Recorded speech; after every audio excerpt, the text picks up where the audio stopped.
I think it's fair to say that the sequel trilogy in the Skywalker saga wasn't necessarily planned. It was just like, what do you want to do, JJ, for The Force Awakens? Okay. Ryan, what do you want to do for The Last Jedi? Okay. JJ, you're back. Holy crap. What do you want to do for The Rise of Skywalker? That's what it felt like to me.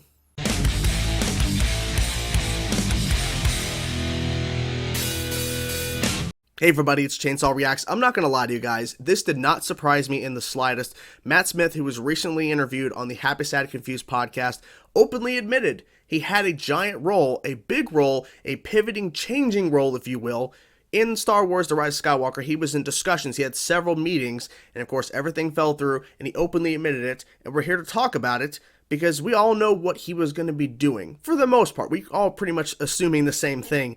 He was going to be young Palpatine, or a clone of Palpatine, some sort of way, but instead they went with Ian McDiarmid, brought him back. We can debate all the day about whether that was a smart idea or not. I mean, look, I love Palpatine, okay? Ian is fantastic as Palpatine, but I don't know. I really wish we could see this other version with Matt, but it didn't really get that far, but we were close to something probably more interesting than what we got in The Rise of Skywalker. Now, I'm going to play a few clips from the actual video itself because I want you all to hear Matt specifically responding to it, hear his words, and then we'll go through and talk a little bit about it. So here's the first clip of him actually being asked directly right off the bat, were you in it?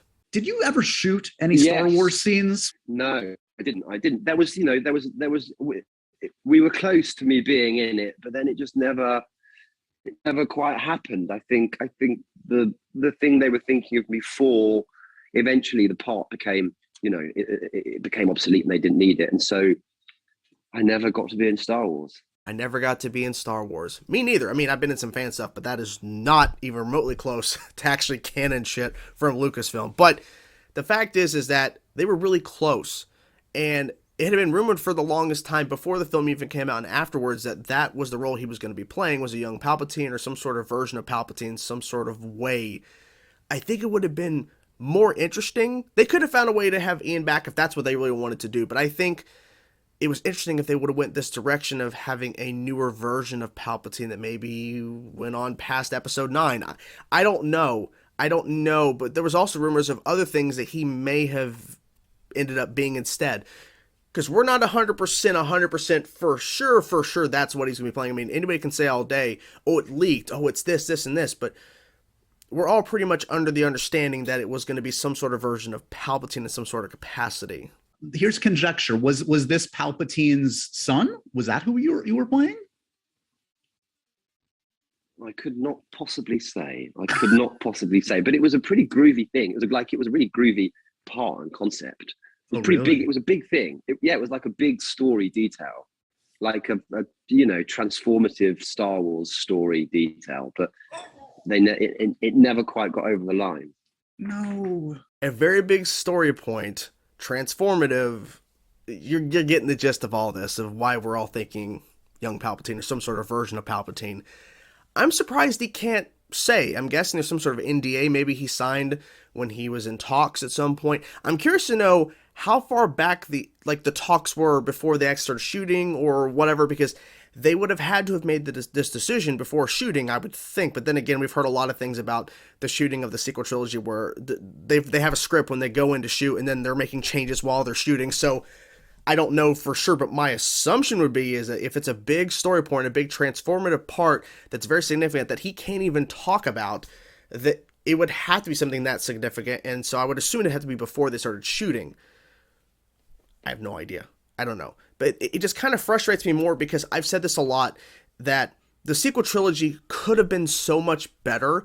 There's some good moments in those films. I'm not saying they're all good, because they all, a good portion of them have a lot of issues, problems, decisions that a lot of people don't agree with. I've said my piece about the films before. They could be a lot better, and they could. But it frustrates me because it's clear there was not a set plan in place for these films. And that's my biggest problem with them overall, is that there wasn't an actual plan. Because it seems that they maybe had a plan in 7. Everything kind of got turned on its head in 8 with Ryan wanting to subvert expectations, go in directions people were not expecting, go in places people were not, didn't see coming, because it just completely changed what they were kind of setting up at 7. And then 9 was trying to undo those things and doubling down in certain areas. It's like, it was a lot. Because JJ tried to make episode 8 and episode 9 and 9. It's like, it's a lot.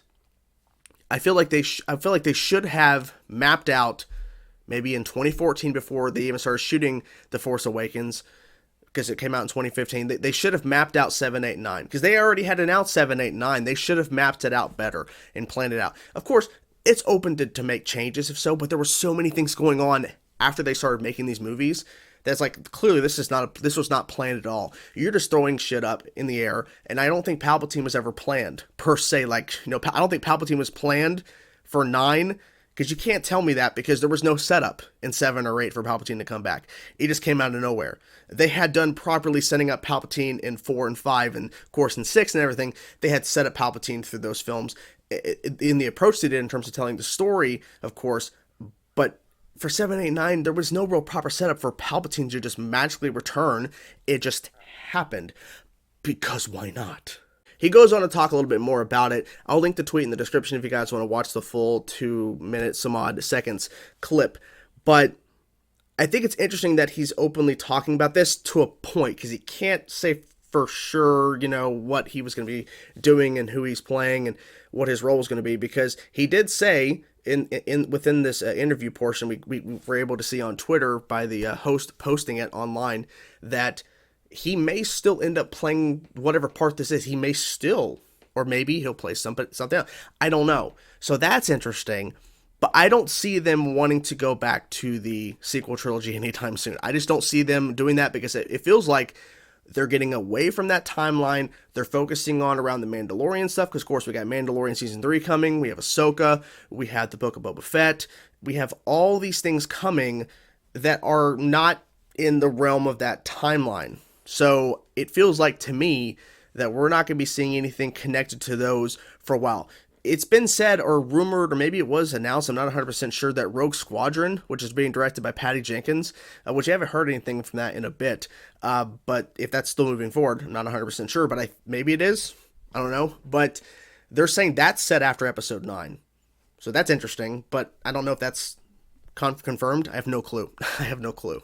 At the end of the day, this just throws up more red flags in terms of the behind the scenes of the sequel trilogy, because this major thing that was supposed to happen in The Rise of Skywalker got completely changed at some point, and it's just like, okay, we hear a lot about, if you look into it, we hear a lot about changes in scripts and stuff in movies and TV, all that kind of stuff, but it's like, you hear like about one major change for like a film or a television show. They have to make a major change for whatever reason.